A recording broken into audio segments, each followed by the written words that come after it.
اگر دوستو یاد رکھنا، تگڑا اور مضبوط جوان پتہ کون ہوتا ہے؟ جس کی نظریں پوری طرح اس کے کنٹرول میں ہوں۔ یہ علامت جوانی ہے۔ جس آدمی کا پوری طرح دو لوگ دنیا میں کبھی کوئی کارنامہ سر انجام نہیں دے سکتے، ایک جو حرام کھاتا ہو، ایک جس کی نظر ناپاک ہو۔ محمد بن قاسم جب یہاں آئے تھے نا تو ایک دن بڑے پریشان تھے، تو ایک بزرگ کہنے لگے آپ کیوں پریشان ہیں؟ کہنے لگے راجہ دہر سے مقابلہ ہے اور ہماری فوج تو سندھ کے رستے بھی نہیں جانتی، زبان بھی نہیں جانتی، لڑیں گے کیسے؟ دو چار دن کے بعد ان بزرگوں کی دوبارہ محمد بن قاسم سے ملاقات ہوئی تو بڑے خوش تھے۔ کہا اب آپ کیوں خوش ہیں؟ کہنے لگے وہ میرا مقابلہ نہیں کر سکتا، میں نے تحقیق کر لی ہے۔ کہا کیوں؟ کہنے لگے نظر کا گندہ ہے، اور جو نظر کے گندے ہوتے ہیں وہ میدانوں میں ٹھہرا نہیں کرتے۔ میدان کے لیے نکلنے کے لیے پاک جوانی کی ضرورت ہوتی، تطہیر مزاج ہونا ضروری ہوتا ہے، پاکیزہ افکار اور سچی اور سچی ستھری سوچوں کا ہونا ضروری ہوتا ہے۔ اس لیے فرمایا کہ میرا مقابلہ نہیں کر سکتا۔ حضرت عبداللہ ابن حذافہ کمرے میں تھے تو وزیر کی بیٹی اندر سجی سنوری پہنچ گئی۔ جیسے ہی آپ نے اس کفر کی چال کو دیکھا تو تیمم کر کے نفل شروع کیے۔ وہ ساری رات بیٹھی رہی، رب کا بندہ ساری رات عبادت کرتا رہا۔ عبادت بڑا سہارا ہے، مصلی بڑا سہارا ہے اللہ کے بندوں۔ صبح دروازہ کھولا، وزیر نے اپنی بچی سے پوچھنا چاہتا تھا رزلٹ کیا نکلا، تو وہ کہنے لگی پیچھے ہٹ جا، اب تیرا میرا تعلق کوئی نہیں، میں نے نبی پاک کا کلمہ پڑھ لیا۔ اس نے کہا میں نے بھی زمانہ دیکھا ہے، پر یہ کیا لوگ ہیں، کستوری کے بنے ہوئے، سندل سے دھلے ہوئے، کہ میں ساری رات کمرے میں رہی اور 100 اور 1000 آدمی جس جوان کا مقابلہ نہ کر سکے، اتنا طاقتور جوان کمرے میں رہا اور اسے نظر اٹھا کے نہ دیکھا۔ او کچا رنگے للاری والا جڑا چڑھدا تے لیندا رہندا ہے، اے عشق تیرے دا رنگ محمد چڑھیا پھر نہیں لیندا۔ میں کہا ایک دفعہ نظر اٹھا کے نہیں دیکھا، کمال ہو گئی۔ اتنے بڑے لوگ، اتنی بڑی سعادت مندی، فیروز بختی، معاملہ فہمی حد ہو گئی۔ اللہ اکبر۔ دوستو بادشاہ جب پوری طرح ہار گیا نا، اس نے کہا مار دو۔ تیل گرم کیا ایک کڑاہی میں، اور جب آپ کو اس میں ڈالنے لگے تو آپ کی آنکھوں میں آنسو آ گئے۔ بادشاہ کا خیال ہوا شاید نرم ہو گئے ہیں، کہنے لگا روئے کیوں؟ فرمانے لگے سوچتا ہوں جان ہی ایک ہے، کتنا مزہ ہے اس کی راہ میں جان دینے کا، کتنی لذت ہے اس کے نام پر مرنے میں، کتنا لطف ہے۔ جے تو چڑھیا اتے دار بھی نہیں تے جے تو وکیا عشق بازار بھی نہیں، تے ایڈا سستا سودا پیار بھی نہیں، تے ایڈا سستا لبدا یار بھی نہیں۔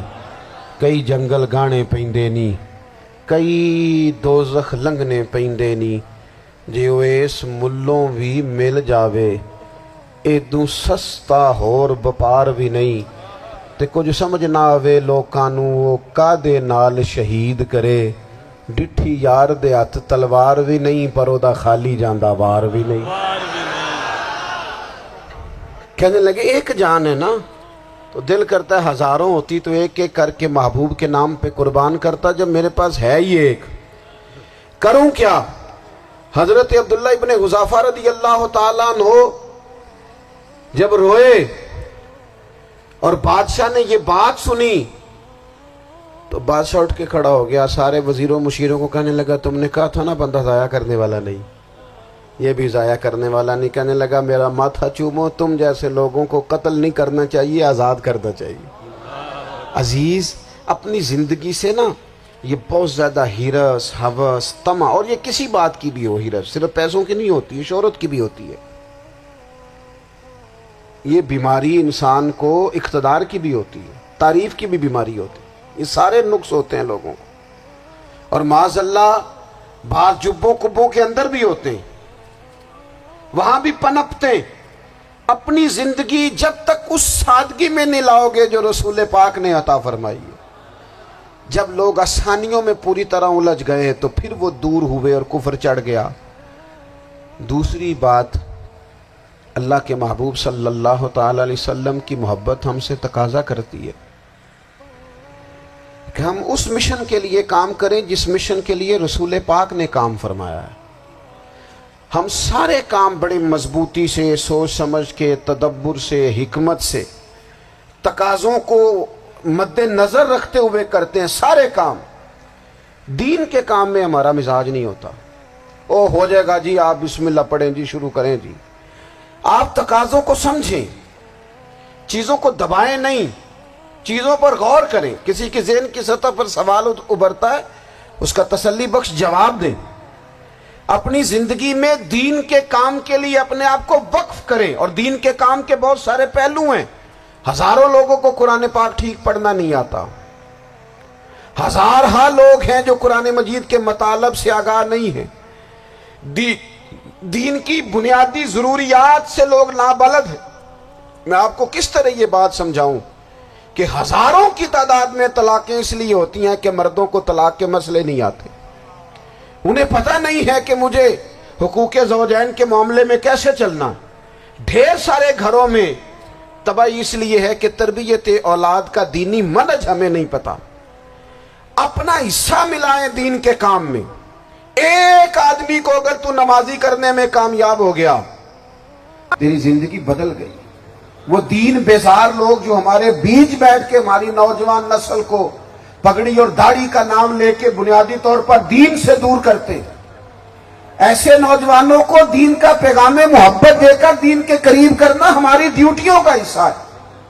ہمیں ذمہ داری کا احساس کرنا پڑے گا، ہمیں یہ خاص قدم اٹھانا پڑے گا، توجہ دینی پڑے گی۔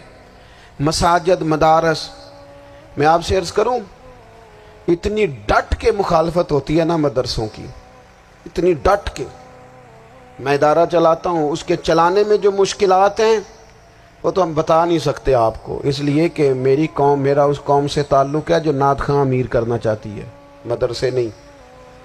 ہاں، نقیب خطیب پیدا کرنا چاہتی ہے، شعر و شاعری کی زندگی کو پروان چڑھانا چاہتی ہے۔ فقط ہمارا ان لوگوں سے تعلق ہے جو لاکھوں کروڑوں روپیہ محافل پہ لگائیں گے، اور قاری صاحب بیچارے اگر مسجد کا کوئی ہونے والا کام کسی وقت بتا دیں گے تو وہ بڑی مشکل آ جائے گی ان کے لیے۔ یہ کیسے ہو سکتا ہے، آپ نے یہ ڈیوٹی بتا دی؟ مدارس، اور جتنا اہم رول دین کو پھیلانے میں مدارس اسلامیہ کا ہے، اتنی زبردست، لوگوں کا خیال ہوتا ہے میری طرح کے لوگ شاید کام کرتے ہیں، ڈیوٹی کرتے ہیں۔